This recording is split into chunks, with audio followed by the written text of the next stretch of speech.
Avant de plonger dans cette histoire incroyable, pensez à vous abonner à la chaîne et à activer la cloche. Ici, chaque récit a quelque chose à dire, et vous ne voudrez pas en manquer un seul. Un juge reconnaît un ami d'enfance au tribunal, ce qui suit va vous choquer. La salle d'audience était silencieuse, presque étouffante. Les vitres laissaient passer une lumière froide qui rendait les visages des témoins encore plus graves. Les murmures du public s'éteignirent quand le juge Michael Anderson entra, sa robe noire glissant sur le sol poli. C'était un homme de loi respecté, connu pour son impartialité et sa rigueur, mais ce qu'il allait voir allait bouleverser tout son monde. L'accusé fut conduit à la barre. Un homme de taille moyenne, l'air fatigué, portant un costume trop grand pour lui. Quand leurs regards se croisèrent, le juge sentit un frisson glacer son dos. Ce visage, il le connaissait. Ses yeux, il n'avait jamais oublié ce regard. C'était Daniel Brooks, son ami d'enfance. Celui qu'il avait connu comme un frère, celui avec qui il avait partagé des secrets, des rires et des rêves, sous le vieux chêne de leur quartier à Southside, Chicago. Michael cligna des yeux, refusant de croire ce qu'il voyait. Les années avaient marqué Daniel, mais l'essence de ce garçon courageux, loyal et espiègle était toujours là. Chaque souvenir refit surface, les courses effrénées dans les ruelles, les batailles à l'école, les promesses faites en riant, peu importe ce qui arrive, on restera toujours ensemble. Pour Daniel, ce moment était encore plus déchirant. Il avait reconnu Michael dès qu'il était entré dans la salle. La honte, le regret, et une peur profonde se lisaient sur son visage. Ce n'était pas seulement un procès contre lui, c'était un face-à-face avec le passé qu'il n'avait jamais su affronter. Alors que le procureur commençait à exposer les accusations, vol aggravé, fraude, violation de la loi, Michael sentit un poids terrible sur ses épaules. La loi lui dictait l'impartialité, mais le destin, lui, venait de frapper de plein fouet. Comment pouvait-il juger cet homme qui avait été son frère de cœur? Comment pouvait-il ignorer les circonstances qui avaient conduit Daniel ici? Le silence dans la salle d'audience devenait presque tangible. Personne ne savait encore que ce procès allait révéler des secrets enfouis depuis des décennies, des mensonges, des trahisons, et un détail caché dans le dossier capable de faire basculer la vie de Daniel, et celle du juge. Ce jour-là, le tribunal n'allait pas seulement juger un crime. Il allait juger l'amitié, la loyauté, et les choix qui définissent une vie entière. Et ce que Michael décidera ensuite va choquer tout le monde. Southside, Chicago, année 1980. Les rues étaient animées par les cris des enfants, le bruit des voitures, et le parfum des petits restaurants de quartier. Mais pour Michael Anderson, 10 ans, et Daniel Brooks, 9 ans, ce quartier était bien plus que cela, c'était leur royaume. Michael et Daniel se connaissaient depuis toujours. Leurs parents vivaient à 2 rues l'un de l'autre, et dès que le soleil se levait, les garçons se retrouvaient pour courir, grimper, et inventer des aventures. Les autres enfants les admiraient autant qu'ils les craignaient. Michael, le plus réfléchi, toujours capable de trouver une solution au problème, Daniel, l'intrépide, celui qui prenait tous les risques sans jamais se soucier des conséquences. Un après-midi, sous le vieux chêne qui dominait le terrain vague derrière l'école, Daniel sortit un petit carnet. « Michael, écoute ça », dit-il avec un sourire malicieux. Il ouvrit le carnet et montra un dessin approximatif d'un immeuble qui ressemblait à leur quartier transformé en forteresse. « Un jour, on construira quelque chose de grand, toi et moi. On ne sera jamais comme les autres, jamais oublié. » Michael hocha la tête, les yeux brillants d'un mélange d'admiration et d'innocence. « Promis, Danny. Quoi qu'il arrive, on restera toujours ensemble. » Les années passèrent, et leur amitié se renforça. Ils se soutenaient dans les bagarres de l'école, partageaient le peu qu'ils avaient à manger, et rêvaient de quitter Southside pour faire quelque chose de grand. Mais la vie, comme souvent, choisit ses propres chemins. Michael était brillant à l'école, sérieux, et ambitieux. Il rêvait de devenir juge depuis qu'il avait assisté à son premier procès à l'âge de 12 ans, fasciné par la robe noire et le marteau qui décidait du destin des gens.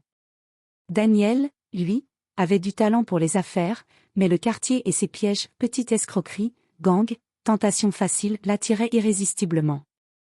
Un soir, après une dispute avec un groupe de garçons plus âgés, Daniel fut blessé.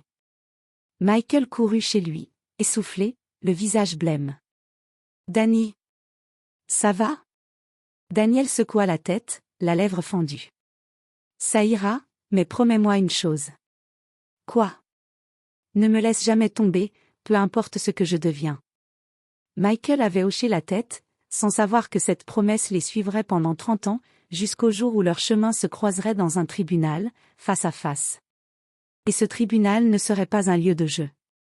Il serait le théâtre d'un choix impossible, où l'amitié serait confrontée à la loi, à la justice, et à des secrets enfouis depuis longtemps. Les années 1990 arrivèrent comme un vent glacial sur Southside. Les rêves d'enfance de Michael et Daniel semblaient désormais appartenir à un autre monde. Michael avançait avec détermination, études brillantes, stages prestigieux, bourse d'honneur, il se dirigeait droit vers sa vocation de juge. Daniel, lui, n'avait pas cette chance. La rue avait des griffes, et il s'y retrouva piégé plus profondément qu'il n'aurait jamais imaginé. La petite escroquerie de quartier devint une arnaque plus grande, le vol, puis la fraude. Les amis qui l'entouraient n'étaient pas des camarades d'enfance mais des complices de crime, attirés par l'argent facile et le pouvoir. Un soir, alors que la pluie battait les pavés et que les lampadaires tremblaient sous le vent, Daniel entra dans un entrepôt abandonné. Le plan était simple, un coup rapide, pas de violence, mais les choses dérapèrent. Une alarme retentit, et Daniel se retrouva pris dans une course-poursuite. Il courut, le cœur battant, jusqu'à tomber dans les bras de la police.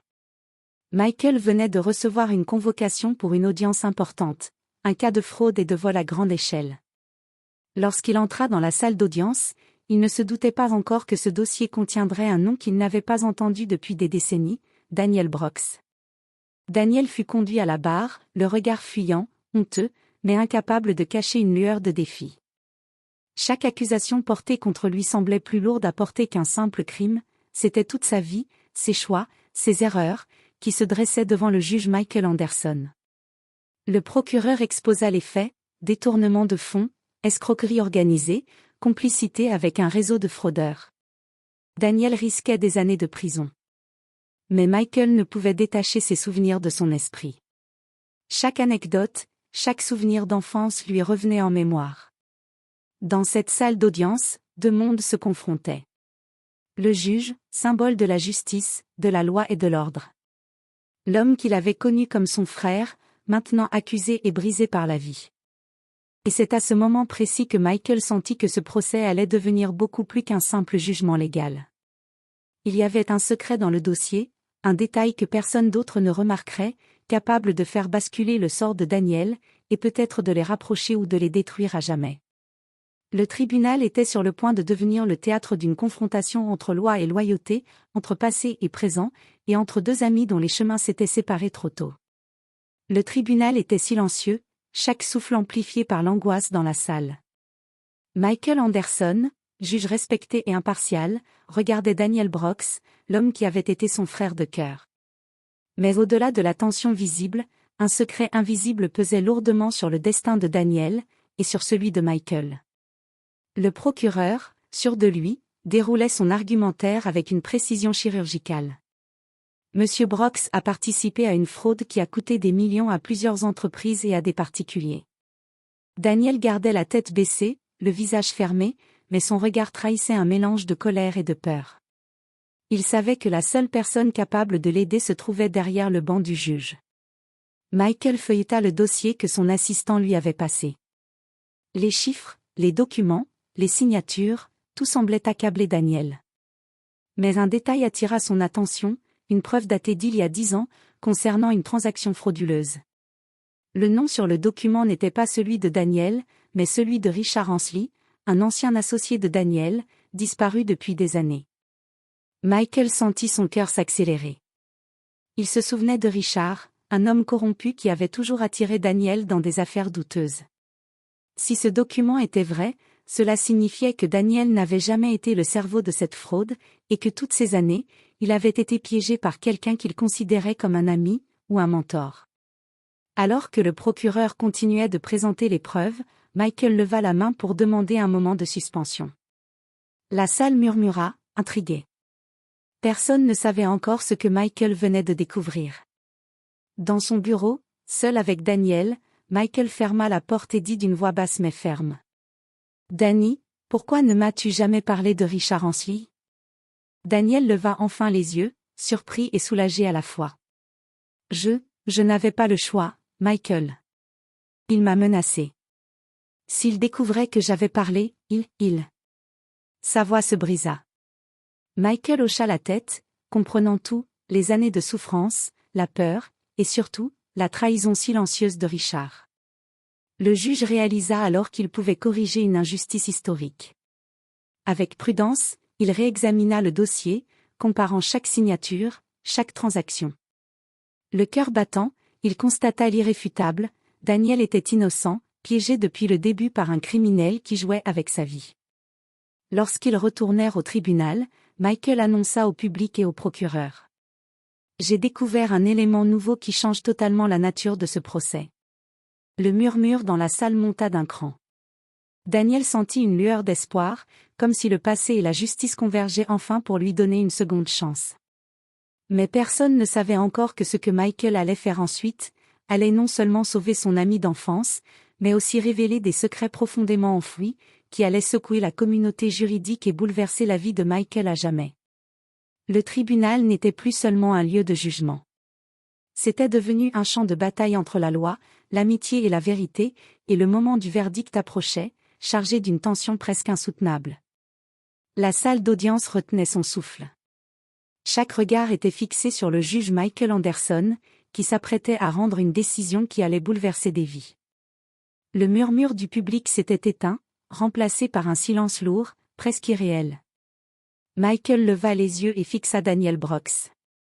L'homme qu'il avait connu comme son frère d'enfance était là, face à lui, le visage marqué par les épreuves mais les yeux pleins d'espoir. Il savait que ce moment déterminerait non seulement l'avenir de Daniel, mais aussi sa propre conscience. Le juge respira profondément. Les preuves, les documents, les témoignages, tout avait été réexaminé à la lumière du secret qu'il avait découvert. Daniel n'était pas le criminel que l'on voulait faire passer pour responsable. Il avait été piégé par Richard Ansley, l'homme corrompu qui avait disparu depuis des années. Michael frappa légèrement son marteau sur le bureau pour appeler le silence complet. Chaque battement de cœur résonnait dans la salle. Après avoir examiné minutieusement le dossier, et à la lumière de nouvelles preuves irréfutables, je constate que l'accusé, Daniel Brooks, a été injustement accusé et manipulé par des tiers. Un murmure parcourut la salle. Daniel sentit ses genoux trembler. La tension accumulée pendant des années, les nuits d'angoisse et les blessures invisibles, tout allait enfin se dissiper. Michael continua. En conséquence, je prononce la libération immédiate de M. Brooks et ordonne la révision complète de toutes les accusations portées contre lui. La justice, qui avait failli à protéger un innocent, sera rétablie aujourd'hui. Le procureur resta bouche bée, incapable de protester. La salle éclata en réactions diverses. Certains applaudissaient, d'autres murmuraient, mais pour Daniel, ce fut un soulagement indescriptible. Les menottes furent retirées, et il se tourna vers Michael, les yeux embués de larmes. « Merci. » murmura Daniel, la voix tremblante. Michael hocha la tête, une émotion qu'il ne montrait jamais habituellement se glissant sur son visage. « Tu aurais toujours dû me faire confiance, Danny. Jamais je n'aurais laissé l'injustice t'écraser. » Pour la première fois depuis des années, Daniel sentit que le poids du passé s'allégeait. Et pour Michael, ce procès avait été plus qu'un simple jugement, il avait été un voyage dans le temps, un rappel que la justice et l'amitié peuvent parfois se croiser de manière surprenante. Alors que Daniel quittait le tribunal, libre et enfin reconnu innocent, Michael sut que cette journée resterait gravée dans sa mémoire. Un ami retrouvé. Une injustice réparée. Et la preuve que parfois, le destin place les bonnes personnes au bon endroit, au bon moment. Le tribunal n'avait pas seulement rendu la justice. Il avait réuni deux frères d'âme séparés par les années, et rappelé à tous que la vérité finit toujours par triompher.